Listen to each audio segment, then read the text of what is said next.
Sœurs et frères, vous savez comment les choses se passent dans un village. Quand un Arkelof débarque, que ce soit par mariage ou par déménagement, on veut tout savoir. D'où il vient, qui sont ses parents, ce qu'il fait, etc.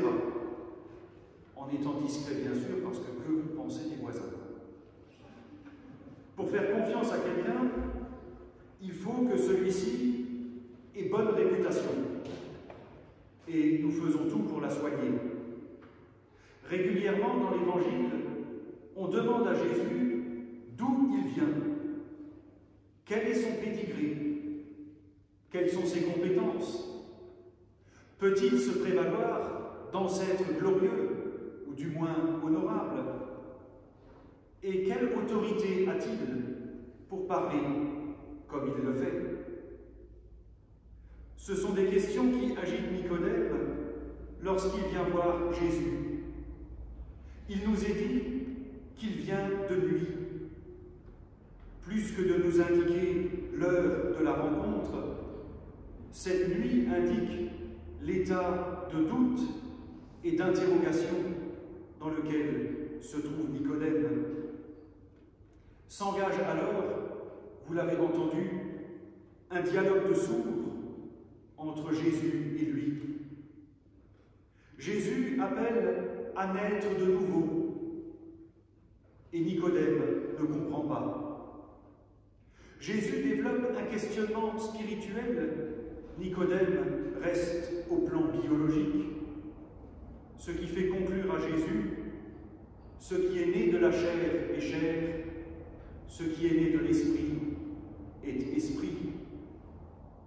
Dit autrement, pour Jésus, la question n'est pas tant de savoir d'où l'on vient, mais de savoir où l'on va.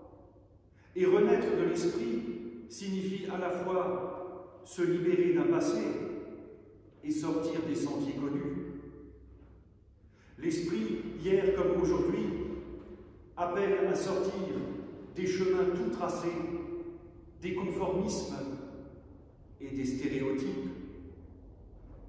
On cherche à tout savoir sur le nouveau venu, comme si ses ancêtres, son parcours, ses antécédents permettaient de porter un jugement moral sur quelqu'un.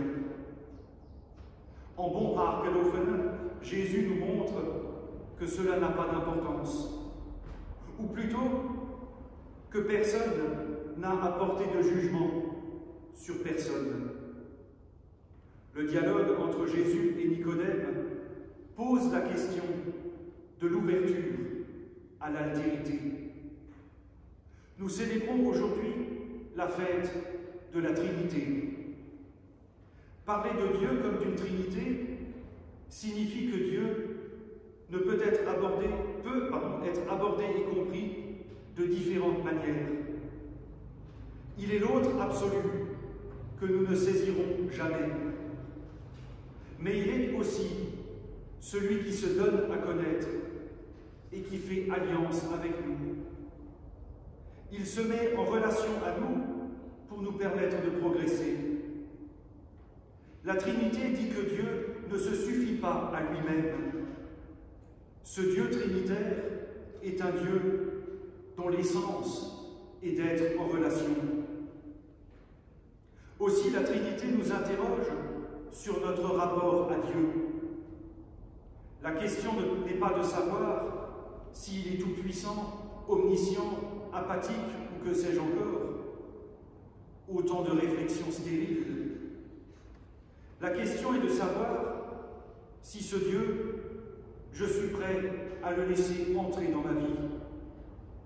Est-ce que je suis prêt à prendre la place qu'il me fait, avec mes joies, mes peines, mes échecs, mes réussites, et avec parfois le passé que je traîne?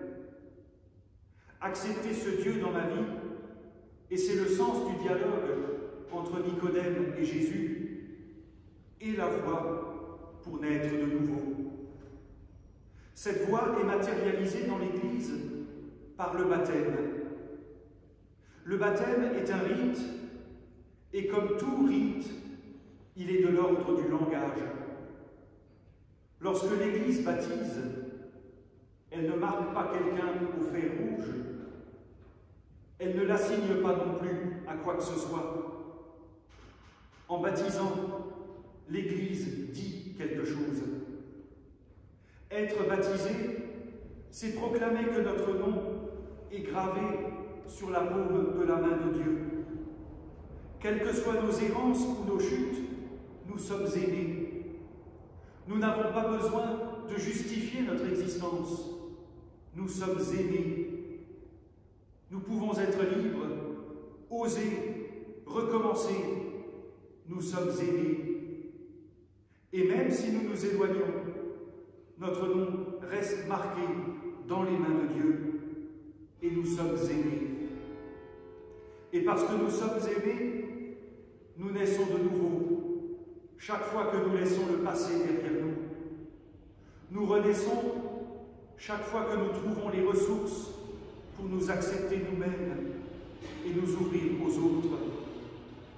Nous renaissons chaque fois que nous apportons une pierre qui permet de construire un monde meilleur pour tout un chacun. Aussi, Nicodème figure l'itinéraire que nous sommes au fond tous appelés à suivre, de celui qui laisse agir en lui une parole nouvelle, qui l'emmène sans doute plus loin que prévu dans sa propre histoire. Il est donc possible de suivre un chemin non connu d'avance. Nicodème est appelé à renaître et à adhérer à la lumière qu'est Jésus-Christ. La suite de l'Évangile ne nous dit pas s'il l'a fait, mais il nous est rapporté que, converti ou non, c'est ce même Nicodème qui a défendu Jésus lors de son procès devant les pharisiens. C'est ce même Nicodème qui veillera, d'après l'Évangile selon Jean, à donner une sépulture décente à Jésus. En grec, Nicodème signifie le peuple victorieux. La signification de son nom, conjuguée à ses interventions dans l'Évangile selon Jean, rencontrant Jésus au milieu du doute et présent à la croix, font de lui une figure de l'Église, appelée à être lieu de renouveau, de renouvellement pour tous ceux qui en ont besoin.